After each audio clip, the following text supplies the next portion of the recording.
সম্প্রতি সামাজিক মাধ্যমে উদয়পুরে তসলিমা বেগম নামে এক মহিলার চিকিৎসা সংক্রান্ত বিষয় প্রচারিত হতে বিষয়টি নজরে আসে মুখ্যমন্ত্রীর। সঙ্গে সঙ্গে উক্ত মহিলার যাবতীয় চিকিৎসা এবং অন্যান্য বিষয়ে নজরদারির জন্য মহকুমা শাসককে নির্দেশ দিয়েছেন মুখ্যমন্ত্রী। অন্যদিকে এই বিষয়ে নজরে আসতে সংখ্যালঘু উন্নয়ন দপ্তরের মন্ত্রীও উক্ত মহিলার চিকিৎসার যাবতীয় ব্যবস্থা করার লক্ষ্যে উদ্যোগ গ্রহণ করেছেন।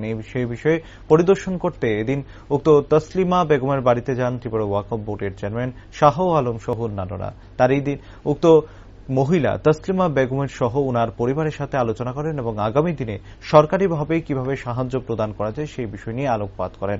অন্যদিকে সংবাদ মাধ্যমের মুখোমুখি হয়ে ওয়াকফ বোর্ডের চেয়ারম্যান শাহ আলম জানান, সরকার সার্বিকভাবে সকল প্রকার সহযোগিতার জন্য হাত বাড়িয়েছে এবং তার জন্য মুখ্যমন্ত্রী এবং সংখ্যালঘু উন্নয়ন দপ্তরের মন্ত্রীর ধন্যবাদ জানান তিনি। উল্লেখ্য, গত বছর ডিসেম্বর মাসে বেঙ্গালুরুতে দুর্ঘটনার কবলে পড়েছে সেখানকার একটি প্রাইভেট কোম্পানিতে চাকরি করত তসলিমা। মূলত বাইক থেকে ছিটকে পড়ে মাথায় গুরুতর আঘাত লাগে তার।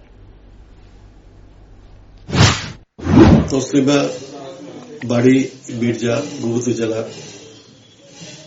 সেই অর্থের অভাবে সে বেঙ্গালুরুতে পাড়ি দিয়েছিলেন, কর্মরত অবস্থায় ছিলেন। গত এক বছর আগে সে রাস্তাতে মারাত্মক অ্যাক্সিডেন্ট হয়েছে। হওয়ার পরিপ্রেক্ষিতে তার অসহায় পরিবার 5 লক্ষ টাকা ব্যয় করে চিকিৎসার পরে বাড়িতে নিয়ে আসছে। এখন উদয়পুরে এখানে ভাড়া বাড়িতে আছে।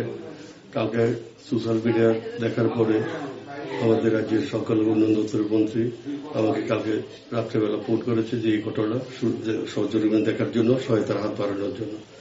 আসলে পৃথিবীতে কেউ চিরস্থায়ী না, কেউ মরতে চায় না। সোশ্যাল মিডিয়া এবং ইলেকট্রনিক্স মিডিয়াতে তসলিমার যে যেটা দেখলাম যে আমি বাঁচতে চাই। আজকে সবচেয়ে ধন্যবাদ জ্ঞাপন করছি ত্রিপুরার যে জনপ্রিয় মুখ্যমন্ত্রী ডক্টর মানিক সাহাজি। উনি শোনার পরে সাথে সাথে উদয়পুরের এসডিএম সাহেবকে বলেছেন বিহিত ব্যবস্থা করার জন্য।